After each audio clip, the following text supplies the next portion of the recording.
Welcome to Dream, Declare, Deliver with your host, Chris Gorell. Join us each week as we explore how to live a life by design by applying the tools and techniques of emotional intelligence and personal transformation. Here's Chris.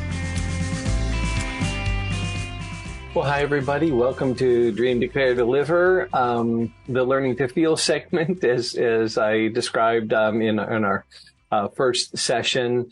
Where what we're going into in this part of, the experience of life and experience of trying to create a life worth living, we're really delving into the whole aspect of our emotions, our feelings, our emotions, our thoughts that go around those, our beliefs that are the belief system beneath all that. We're going to get into all of that and take that apart.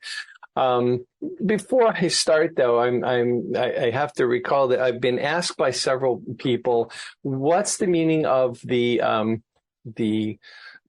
tapestry that I have behind me with the Chinese calligraphy on it.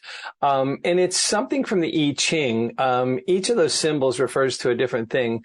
The first one refers to greatness. I actually have to look at my cue notes here because I'm not entirely certain. I don't read Chinese. But the first one refers to great, like as in big, huge, immense things, like the world is great. The world is big.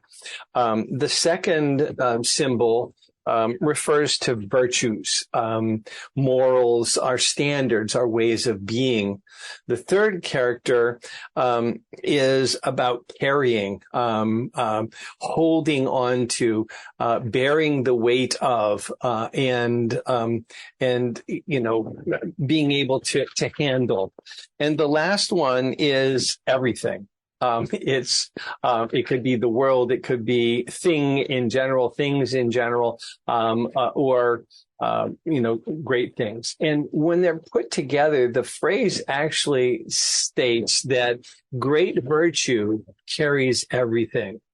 Great virtue is the quality of the leader that is able to handle even the greatest and the biggest and the hardest of things. So it's really a call to step up morally in our lives and be that great leader. So I just wanted to start off by giving a little bit of my background here, what's in the background behind me, as part of this session. So today I'm just going to do something pretty simple. I don't know how long it'll go, but I want to distinguish between feelings and emotions. And that's not a simple thing to do. There's a lot of stuff written about feelings and emotions, and in popular literature, a lot of times those are used interchangeably. But I want to differentiate. So emotions are these complex, multi-layered, multi-factored responses that occur inside of us to stimuli or events, or last time I talked about we're reaction machines, in reaction to something that's going on, as our brain checks into its memory banks to see what is it that's there that could give meaning to what just happened. So our emotions are these response bodies, these things that happen inside of us, that are, considered relatively brief, but pretty intense things that occur that are triggered by our thoughts and our beliefs. And you might ask, how do our thoughts and our beliefs get there? They get there because of our experience.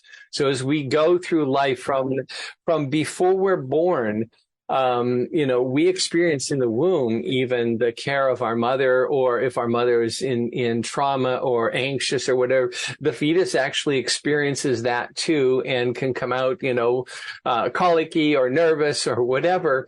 We're already perceiving, and our brain's already perceiving what's going on around us. But by the time we're born, that kicks into high gear. And so our brains are collecting data all the time and storing that as memory, storing that as experiences that we've had. those experiences over time build up. They form piles. I got a stack of these things here that the world has hurt me, that the world has been mean to me. And so all of a sudden I have a belief perhaps that the world is a dangerous place. Other person might say, the world has been wonderful. My parents are just loving and care for me. They take care of me all the time. My siblings are close and tight with me. My neighbors are fun. They often will, see me playing outside and so on and so forth. And so that person ends up with a belief that the world is this loving place. Our beliefs get in place by those experiences. Then those beliefs become the filter through which we perceive all the other experiences to come. So we start into this confirmation bias, if you will, that we have a belief system that's already in place. And as new things happen, as new experiences come on us, that we filter those experiences through what we assume the world to be like, assume our parents to be like, assume our friends to be like, assume us to be like. We have thoughts about ourselves. We've learned what we can and can't do. If you grew up a small, skinny little kid, and was picked on by other people, you would have one experience of who you are. If you grew up a big, strong person, athletically inclined or whatever, you have a different kind of view of who you are and what your gifts are or aren't. So all of those things are part of our meaning-making system, and the emotions are the reaction to those complex reactions to the experience of physiological changes around us, environmental changes around us, experiences that we're actually having while we're going through life. And the emotion is something that we that we naturally do. All psychologists seem to agree that emotions are natural. It's what we do with them that really differentiates us one from another. But let's leave it at that. Emotions can be kind of categorized as two different kinds of emotions. There are primary emotions such as, fear, anger, hunger, joy, sadness, whatever, repulsion. And those primary emotions are kind of considered by most of the field of psychology to be universal, to be something that whether you're Chinese, Japanese, Korean, Australian, German, American, whatever, we all experience those kinds of emotions. Secondary emotions, on the other hand, are a little bit more complex and arise from, come out of our interpretation process. They come out of, for example, they may be a derivation of one of the other primary emotions. You could think, for example, of jealousy being a combination of maybe anger, fear, worthlessness, sadness, self-image, and so we experience this emotion that's a secondary emotion that comes out of some of the other emotions that might be sitting inside of us on a regular basis. So we have emotions. We'll come back to that in a second, but emotions are these complex, multifaceted, responses to life. All right. Now let's talk about feelings. Feelings, on the other hand, are the experience of the emotion.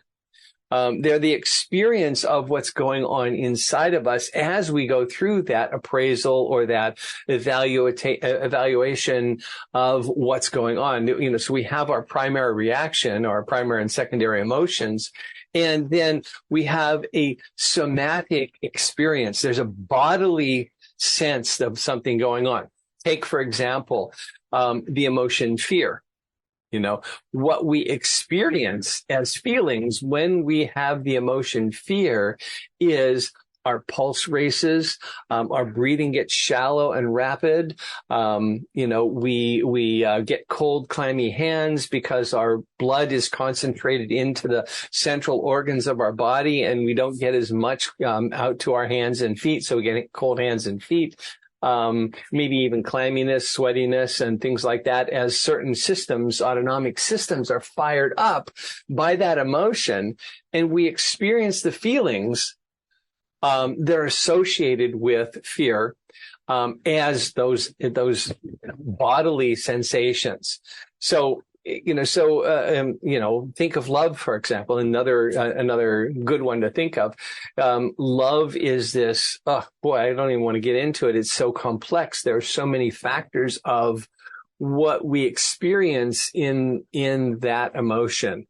But the feelings that we have could range anywhere from lusting for the desired person or object to a reverence and a revering of that person, honoring them and idolizing them or something like that. So our feelings then become our heart throbbing, our face flushing, our temperature rising, our hands getting warmer.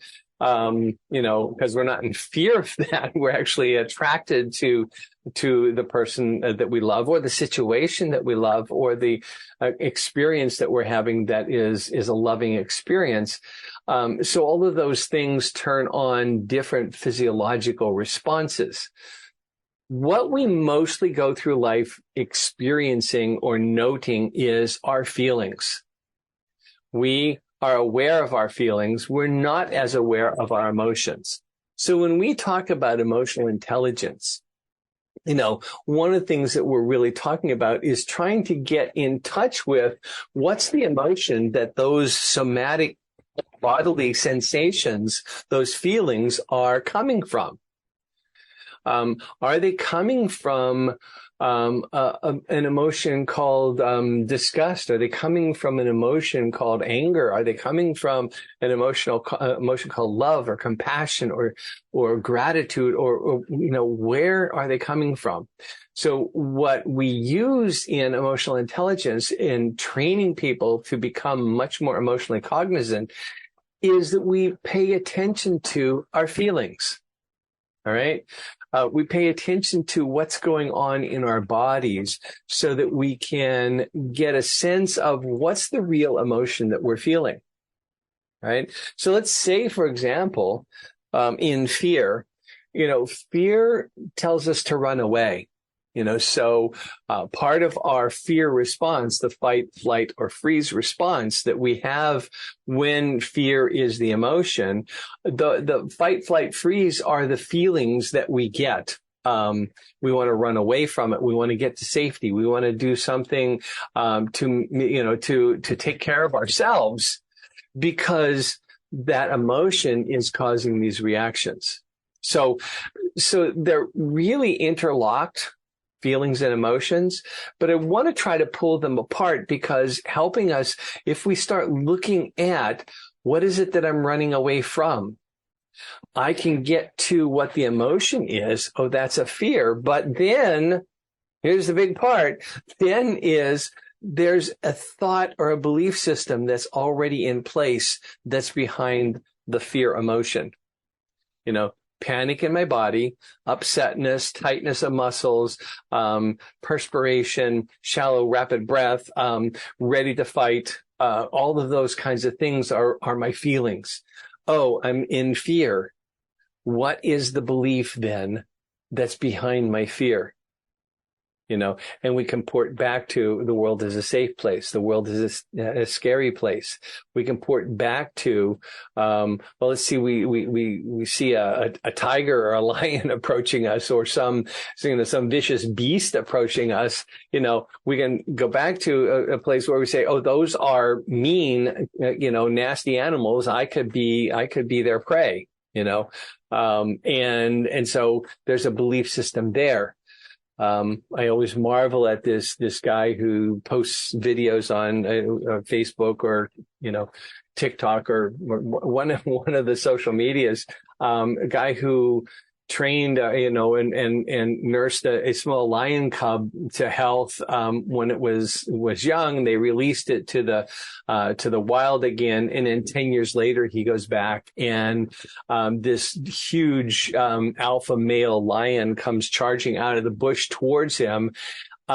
Recognizes him and just leaps up and puts his forearms around the guy, hugs him, licks him, and it's a joyous video. Now, if you and I were in that situation, we'd see that lion coming and we would beat feet out of there as fast as possible to get to protection, because, we have a belief that that lion's going to hurt us or harm us. Whereas this guy knew the lion, he knew its territory, and he was aware of it, and he trusted that he would recognize his smell and all that kind of stuff, so that he stood there without fear. Two situations, you and I would be in one situation, one set of emotions and feelings, and he's in a different set. So that's not universal. Feelings are not universal. We have different responses based on our heritage, based on our experience, and based on our belief systems behind them. So, feelings are almost autonomic, I think is a word that would be, like they're almost as programmed as a puff of air in your eye makes your eye blink. Our feelings, when we have an emotion, those feelings are almost that knee-jerk reaction that we have. And so it's really difficult to separate the feeling from the emotion, but it's helpful because it gives us a clue as to what's really going on and which way we then interpret the emotions. Back to emotions, and this is what we're really going to talk about, is learning in learning to feel, is the emotions are what are going to give us more insight into ourselves and what we're really trying to understand about ourselves, so that we can build that life that we want in the future. So when we come from feelings back to emotions, back to beliefs and thoughts, we're able to really dissect what's going on. Later on in another episode, I'm going to talk about warrior training. And a lot of people think that warriors were trained to suppress their emotions. That's not the truth. In fact, warriors are trained through mindfulness to be present to their emotions, because there's so much information there.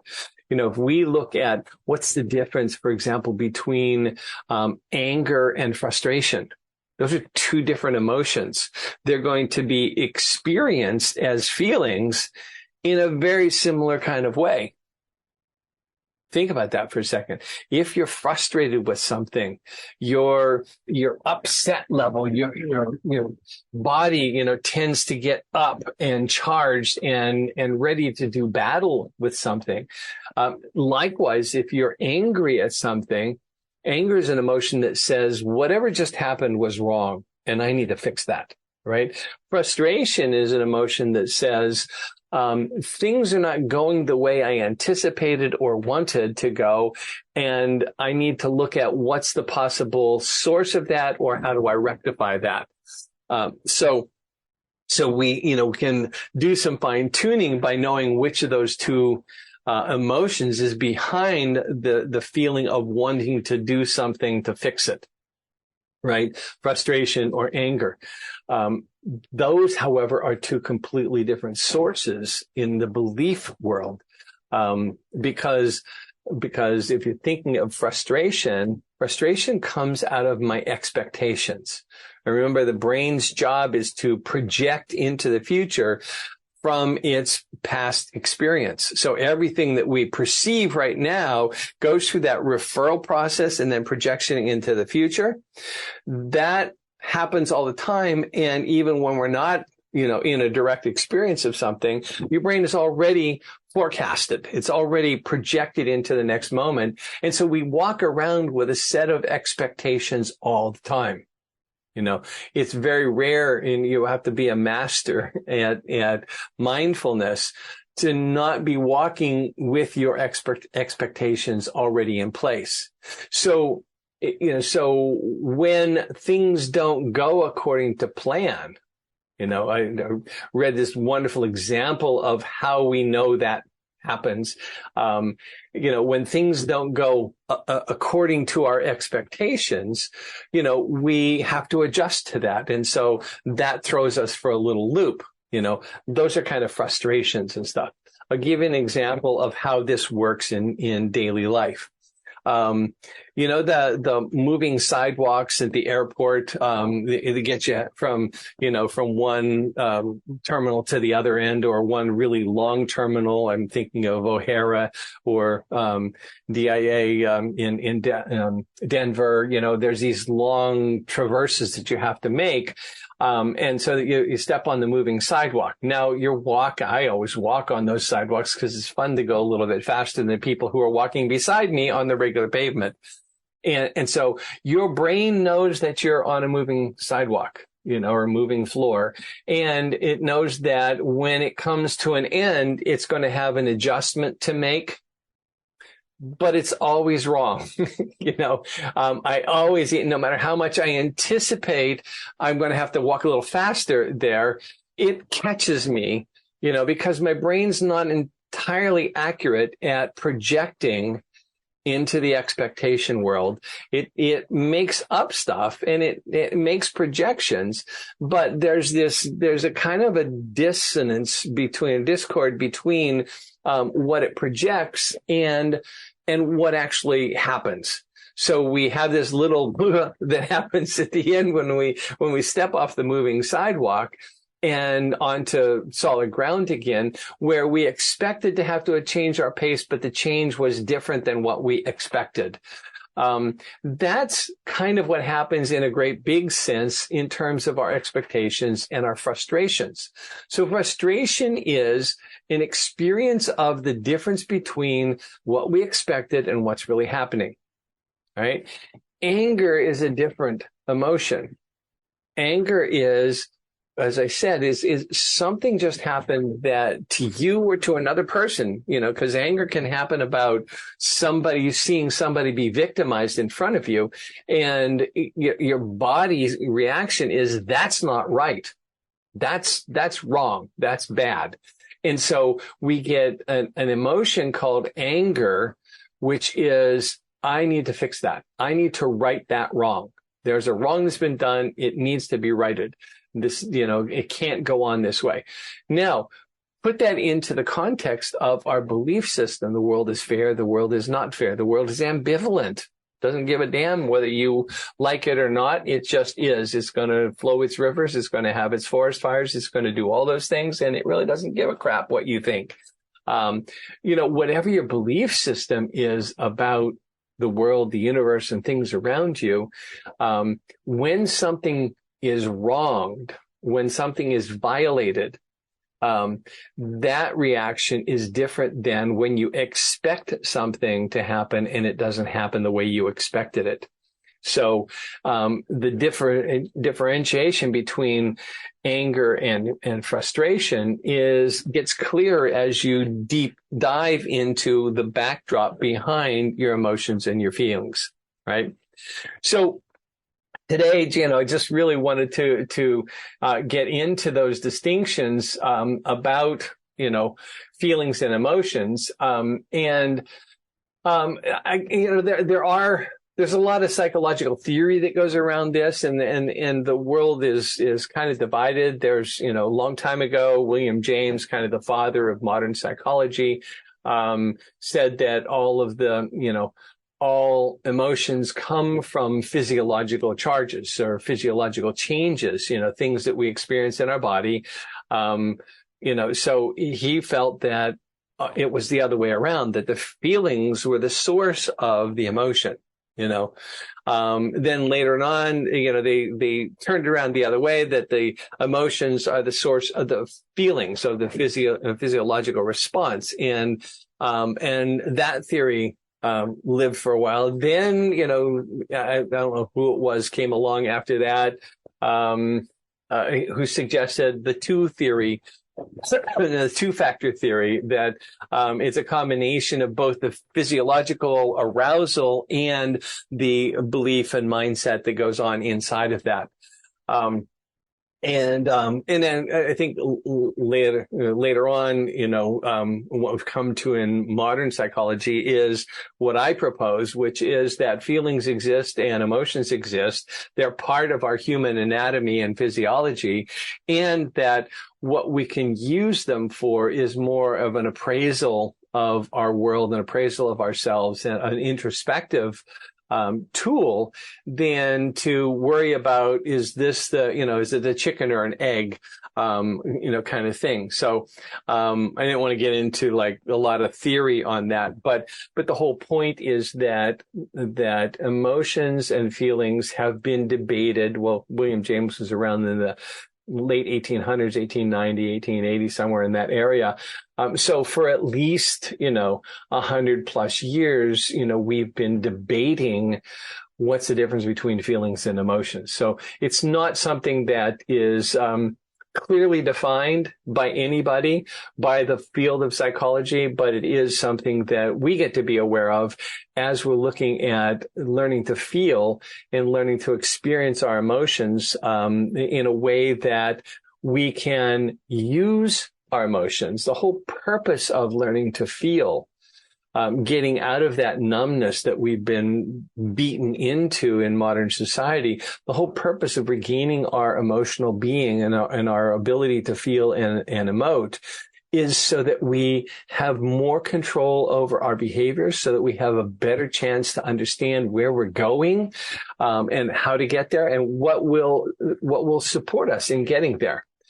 So I'm going to wrap it up right there, and just talk briefly, just about this distinction of feeling and emoting. I hope that doesn't land as too much ado about nothing, as the Bard said, but really, helping us to understand when we're using those terms, feelings and emotions, that there is a slight difference or a big difference depending on which theory you follow. There is a difference between those two words, and I'll be using them not interchangeably, but I'll be using them as the source language for when we talk about how do we understand what's going on inside of ourselves so that we can harness our emotions and our emotional body, our emotional being, in a way that helps us move forward, in a way that helps us be better, responding to other people, and more trusting of what they say about what they're experiencing as well. So thank you so much. We're going to continue down this path a little bit. I have lined up a couple of speakers to interview, that will help us look at things like cross-cultural emotionality. How does it differ from one culture to another? While these things are universal, absolutely.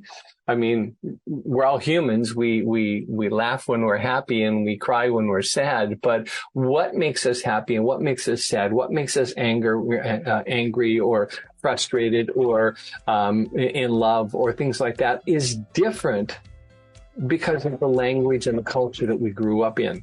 So we'll get into that one. I have a couple people lined up to talk about other parts of that. A psychologist who's a good friend of mine, who works with corporate leaders. She calls herself a corporate psychologist, and sometimes I refer to her as a corporate shaman, because she really does bring the tools of emotionality into the boardroom and allows people to work with that. So we have some good places to go yet, and I invite you to come back and look at the next set of talks on learning to feel. Thanks a lot. Have a great day.